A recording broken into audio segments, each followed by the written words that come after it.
सरकार और बैंक प्रशासन से मेरा यही निवेदन है कि हमारी जो जिला स्तर की मांगे हैं, चाहे वो पैक्स कंप्यूटराइजेशन से संबंधित है, चाहे वो ओडी ब्याज से संबंधित हैं, चाहे वो गोपाल क्रेडिट कार्ड से संबंधित हैं, तो उनका निस्तारण करवाया जाए, प्रशिक्षण की व्यवस्था की जाए ताकि आगे भविष्य में इस तरह की कोई परेशानी ना हो। आज 5 दिन लेट हो जाएंगे कोई दिक्कत नहीं, लेकिन वो हमेशा तो वो चीज़ें नहीं रहेगी, परेशानी नहीं आएगी। अगर एक बारी काम सीख गया कोई व्यवस्थापक साथी तो उसने तो पूरी ज़िंदगी काम करना है।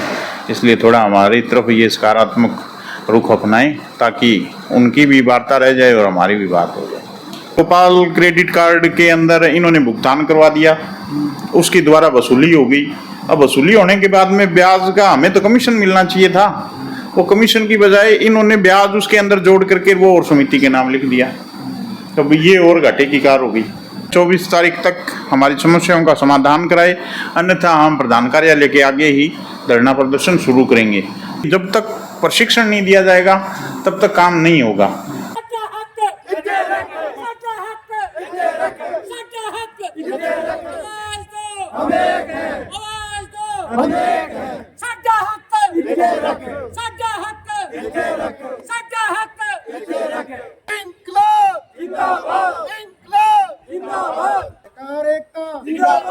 हमारी मांगे पूरी करो, हमारी मांगे पूरी करो। आवाज दो, हम एक हैं। आवाज दो, हम एक हैं। सहकार एकता जिंदाबाद। जोर जुल्म की टक्कर में जोर जुल्म की टक्कर में आवाज दो, हम एक हैं। सहकार एकता जिंदाबाद। जी सभी एक रहें, एकजुट रहें, अपनी एकता का परिचय देते रहें। जब भी हमें मौका मिले, चाहे किसी ज्ञापन के बहाने, कोई धरना प्रदर्शन के बहाने, सभी एकजुट एक राय होकर के अपनी लड़ाई लड़ें, अपनी मजबूती से अपना पक्ष रखें, तभी कोई हमारी सुनाई होगी, नहीं तो हालात तो बुरे हैं ही।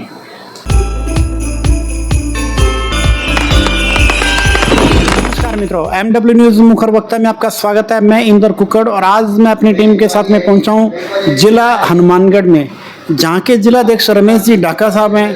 एक तो इनको प्रदेश संगठन मंत्री बनाया गया, उसके बाद में इनका ये पहला इंटरव्यू है और आज जिले के साथी जिस तरह से एक साथ में एकत्र हुए और साथियों की जो समस्याएं थी उसको लेके विशेष रूप से चर्चा हुई और उसके बाद में MD साहब जो हैं उनके पास उनके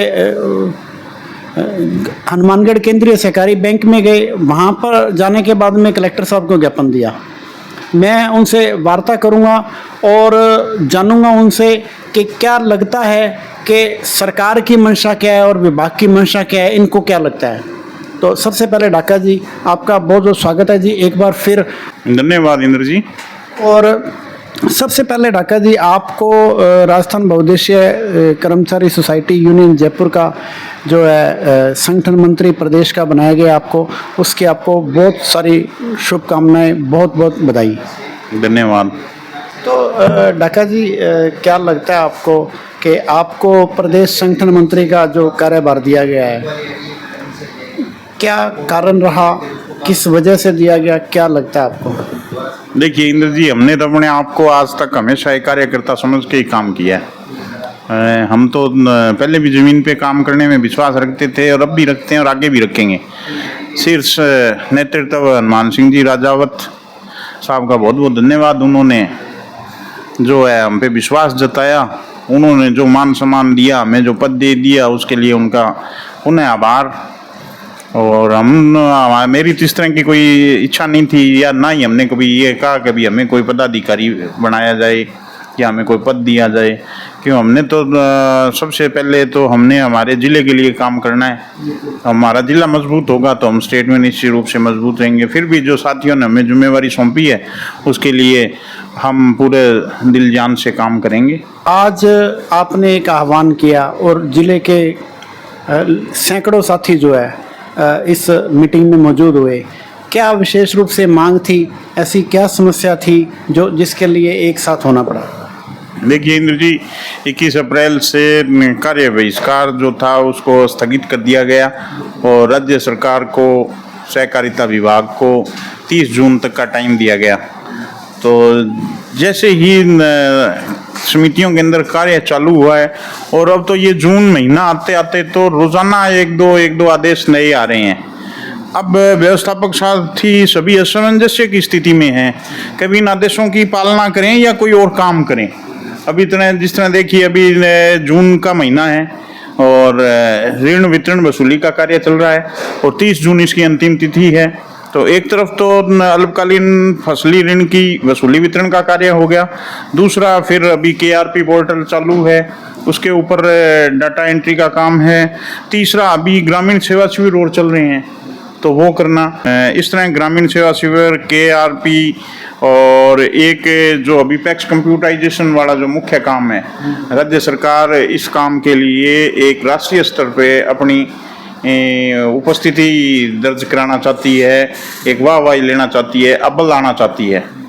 तो इसके लिए रोज़ाना एक नया आदेश आता है जिसके अंदर ये चाहे हमारे प्रधान कार्यालय से प्रबंध निदेशक महोदय हों, चाहे DR साहब हों और चाहे हमारे सबसे बड़े रजिस्ट्रार महोदय हों, सभी की भाषा एक ही है, डरा धमका करके इनसे काम ले। मैंने इनकी एक VC भी अटेंड की थी अभी जो पीछे 2 दिन पहले हुई थी, रजिस्ट्रार महोदय और मंत्री जी दोनों ही उसमें उपस्थित थे। तो ये जिस कंपनी को टेंडर दिया गया है काम सिखाने का, उसको तो कोई प्रेशर नहीं कर रहा, उनको कोई ये नहीं कह रहा कि भी आप इनको समिति पे जाइए, प्रशिक्षण कराइए और इनसे जो है E-पैक्स घोषित करवाइए। लेकिन ये तो अब यही कह रहे हैं काम तो करना पड़ेगा और आपको नहीं आता आगे सीखते रहेंगे, आगे ट्रेनिंग देते रहेंगे। जबकि कुछ साथियों की हमारे ये थी, जब इनका स्टाफ यहाँ से उनको ट्रेनिंग देने के लिए गया तो उनसे रिकॉर्ड लेके उन्होंने वाउचर उसमें अपडेट कर दिए और उसमें कुछ वाउचर गलत थे तो उन्होंने ये कहा सर इसका कैसे सोल्यूशन होगा, बोले बाद में हो जाएगा। अब उनका मिनी बैंक के वो लेन देन थे, एक समिति का 4-4, 5-5 लाख रुपए का डिफरेंस आ रहा है। अब उसको भुगतान भी कर दिया गया, वहाँ अकाउंट के अंदर पैसा भी नहीं दिखा रहा। तो इस तरह के काफ़ी टेक्निकल इश्यू हैं जो व्यवस्थापकों को भुगतने पड़ रहे हैं और भविष्य में वो चीज़ें परेशान करेगी, हमारे लिए परेशानी वाला काम बनेगा ये। अभी तो इनको तो सिर्फ जल्दी है कि भी किसी तरह E-पैक्स घोषित हो जाए और यहाँ से जिस कंपनी को ये दिया गया है काम वो यहाँ से फ्री होके निकल जाए। जब तक प्रशिक्षण नहीं दिया जाएगा तब तक काम नहीं होगा। तो अभी जिस तरह कल ही रात को एक प्रधान कार्यालय से प्रबंध निदेशक महोदय ने एक लेटर निकाला था सभी समिति व्यवस्थापकों को मुखातिब करते हुए कि भी अगर आप 28 जून तक अगर इसको E-पैक्स घोषित नहीं कराएंगे और ऑन सिस्टम ऑडिट नहीं करवाएंगे तो आपका बोर्ड भंग कर दिया जाएगा। जबकि कोऑपरेटिव एक्ट के तहत ये प्रावधान है कि भी 30 सितंबर तक समिति अपना ऑडिट करवाए।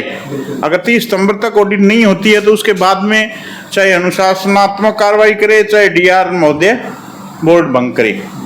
तो इस तरह की बेवजह का दबाव आप नहीं बनाएं।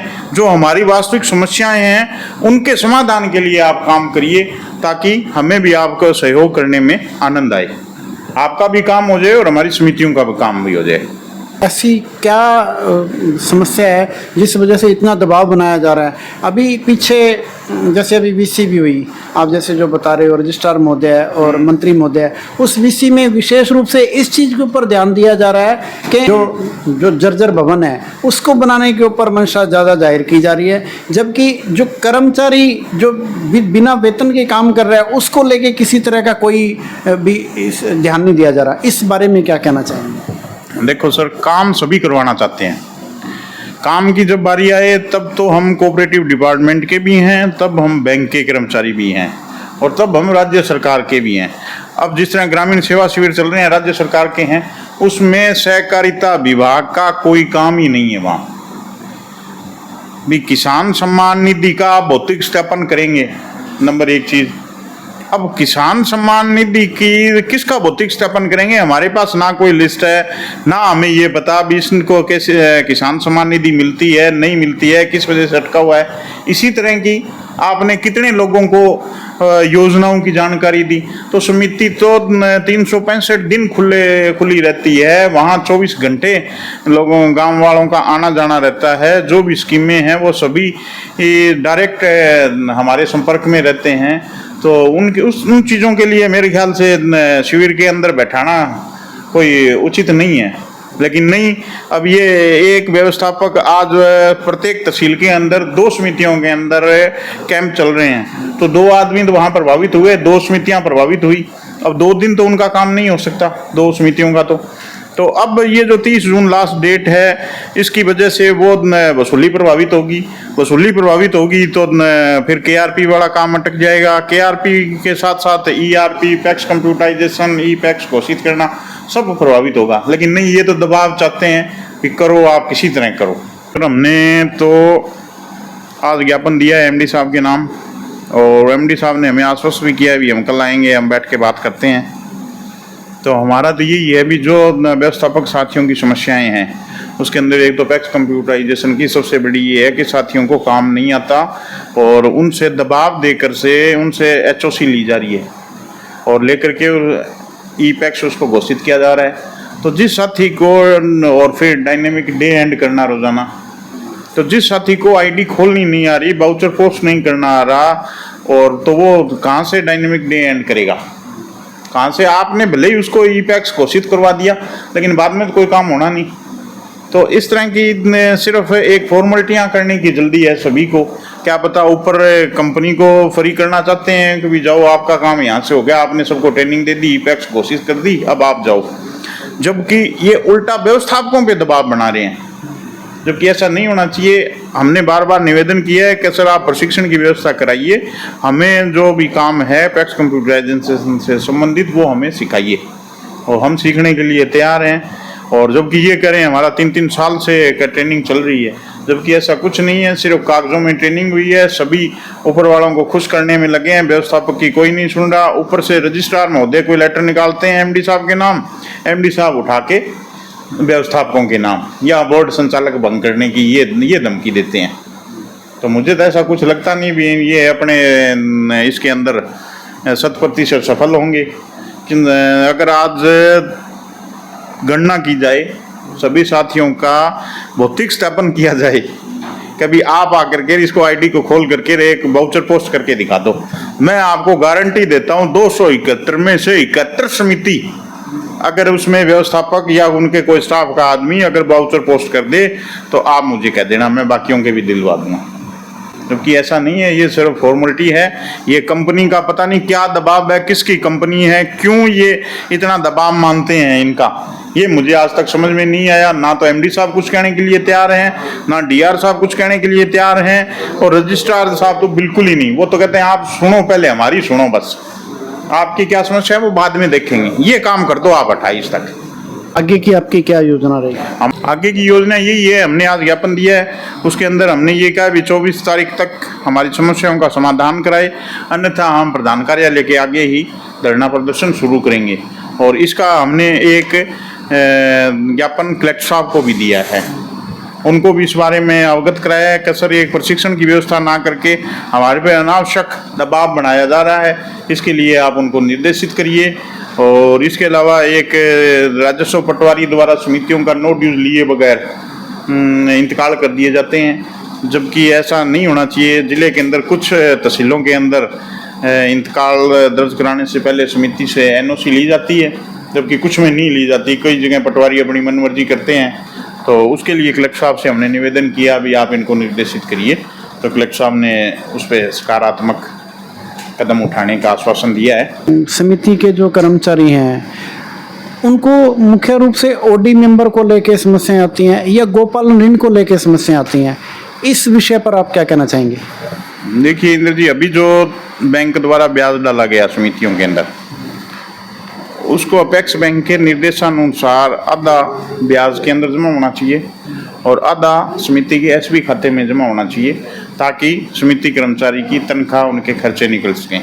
जबकि बैंक ने कुछ शाखाओं के अंदर, सभी में तो मैं नहीं कह सकता, कुछ शाखाओं के अंदर जो ब्याज था वो OD के अंदर जमा कर दिया और SB में बिल्कुल शून्य रख दिया। अब बताओ वहाँ वो कर्मचारी अपना जीवन यापन कैसे करेगा? जब अपेक्स बैंक के निर्देशानुसार भी ओडी ब्याज अगर आता है तो आप ओडी में जमा करिए, अन्यथा आप आधा अपने ब्याज में जमा करिए, आधा आप एसबी खाते में जमा करिए। तो एक तो सरेआम इसकी ये पालना नहीं कर रहे, ये तो अपना प्रॉफिट देख रहे हैं, इनको कोई मतलब नहीं कर्मचारी को तनख्वाह मिलती है या नहीं मिलती है। इस तरह के कई उदाहरण आज मुझे साथियों ने बताए। दूसरा, गोपाल क्रेडिट कार्ड के अंदर इन्होंने भुगतान करवा दिया, उसकी द्वारा वसूली हो गई। अब वसूली होने के बाद में ब्याज का हमें तो कमीशन मिलना चाहिए था, वो कमीशन की बजाय इन्होंने ब्याज उसके अंदर जोड़ करके वो और समिति के नाम लिख दिया। तो ये और घाटे की कार हो गई। मतलब कि समिति जो भी कार्य करेगी उसमें घाटा ही घाटा मिलना है। हाँ, फायदे वाली कोई ना बात ना नहीं। फायदा कुछ नहीं। फायदा इन्होंने पहले अपना बैंक का देखना है, उसके बाद में कुछ बचता खुचता है तो उससे इनको कोई मतलब नहीं, वो भले ही आप ले जाओ। आपका अब एक समिति को मैं बता रहा हूँ ना, आज पता नहीं इतने कितने साथियों ने हमें ये उदाहरण दिया क्या सर इसमें मेरे ओडी में जमा कर दिया। एक तरफ अपेक्स बैंक ये कह रहा है ओडी अगर आपकी वसूली आए तो ही आप ओडी में ब्याज जमा करोगे, नहीं तो आप उस ओडी पे ना तो ब्याज लगाओगे और ना ही ये साधारण ब्याज अपन लेकर के जो हमारा ब्याज कमीशन आता है वो आप उसमें ओडी में जमा करोगे। तो इसकी पालना तो यही नहीं हो रही। अब हमसे ये सभी पालना चाहते हैं। भी नियम और कायदे कानून केवल समिति कर्मचारियों के लिए है। हाँ। बैंक कर्मचारी, बैंक के लिए कोई भी नहीं, नियम बैंक के लिए प्रथम अपना हित है। कर्मचारी तो सिर्फ काम करने वाले हैं, बस काम करते रहो और आप इनसे कुछ और मांगो मत। तो ढक्का जी, अपने जो हनुमानगढ़ जिले की अगर अपने बात करें तो हनुमानगढ़ जिले में लगभग कितने ऐसे कर्मचारी हैं जो बिना वेतन के काम कर रहे हैं, जो आपके नॉलेज में? मेरे ख्याल से तो 60 to 70% जो बिना वेतन के काम। हाँ, बिना वेतन के। अभी जो वेतन अभी तो आया ना कुछ इसमें, अब आया उसमें भी उन्होंने आज मैं इनको ब्रांच वाइज इनको डिटेल दे सकते हैं, हमने आपने इसके अंदर शून्य जमा किया है एसबी खाते में। जब एक कर्मचारी इतने साल से इंतजार कर रहा है वेतन का, ब्याज आएगा, वेतन मिलेगा, उसका आपने उठा के अवधि पार में जमा करा दिया, बताओ कैसे वो अपना जीवन यापन करेगा? अगर किसी कर्मचारी को, मैं केवल समिति कर्मचारी की बात नहीं कर रहा, कोई भी कर्मचारी हो, अगर उसको 1 महीना वेतन नहीं मिलता, 2 महीना वेतन नहीं मिलता तो वो काम नहीं करता है। इतने समय से जो है समिति कर्मचारी बिना वेतन के भी काम कर रहे हैं, ऐसा क्या कारण है बिना वेतन के काम कर रहे हैं? आज बैंक कर्मचारी का आप 1 महीने का वेतन रोक के देख लो, वो तुरंत नौकरी छोड़ देगा, लेकिन समिति कर्मचारी जो हैं वो, चाहे वो व्यवस्थापक है चाहे वो सहायक व्यवस्थापक हैं, सबका यही हाल है, वो बिना वेतन के काम कर रहे हैं। तो ऐसा काम करने का मतलब भी तो नहीं बनता, इस बारे में मतलब नहीं बनता, लेकिन बेरोजगारी बहुत ज्यादा है। अब जिनको अब 20-20, 30-30 साल हो गए यहाँ लगे जो काम कर रहे हैं, वो कहाँ जाएं इस टाइम के बाद? एक यंग ब्लड है वो तो कहीं जाके एडजस्ट हो जाता है, दूसरा बंदा तो वो नहीं जा सकता कहीं। एक उम्र दराज हो गया तो वो कहाँ जाएगा? उसको तो वहीं काम करना है, वो रो पिट के वहीं काम कर रहा है, कभी वेतन मिल गया कभी नहीं मिल गया, बस तो इसी उनका फिर गुजारा कोई व्यक्तिगत, वो ज्यादातर तो अपने रिहायशी एरिया के अंदर ही हैं, वहीं के स्थानीय निवासी है, वहीं पे वो नौकरी कर रहे हैं, तब उनका काम चल रहा है। कुछ खेतीबाड़ी वाले हैं वो वहीं पे अपना साथ में खेतीबाड़ी कर लेते हैं, साथ में यहाँ नौकरी कर लेते हैं, तब वो काम चल रहा है थोड़ा बहुत। मतलब कि अपने व्यक्तिगत जो है वो उनकी संपत्ति है, व्यक्तिगत उनकी खेतीबाड़ी है या व्यक्तिगत कोई बिजनेस है घर का, परिवार का, उस वजह से टाइम पास हो रहा है, नहीं तो टाइम पास करना बहुत मुश्किल हो जाएगा। मुश्किल ही है, तो आज आर्थिक युग है, इसमें देख लीजिए आप कैसे काम चल सकता है। आज के समय में तो 1-1 रुपया भारी हो रहा है। तो अब जैसे आप आज कलेक्टर साहब से भी मिले हैं, उनसे मिलके कैसा लगा? उनकी तरफ से विशेष रूप से आपको क्या सांत्वना मिली? उन्होंने मार्क किया है अभी, हम भिजवा देते हैं ये ट्रेनिंग के लिए आपको भी, और उधर तहसीलदार को भी, सभी अपने ज़िले के तहसीलदार महोदय उनको निर्देशित करेंगे, और ट्रेनिंग के लिए डीआर साहब को भी उन्होंने फॉरवर्ड किया है लेटर। तो जल्दी 1-2 दिन में इसके ऊपर कोई ना कोई सकारात्मक कदम उठेगा।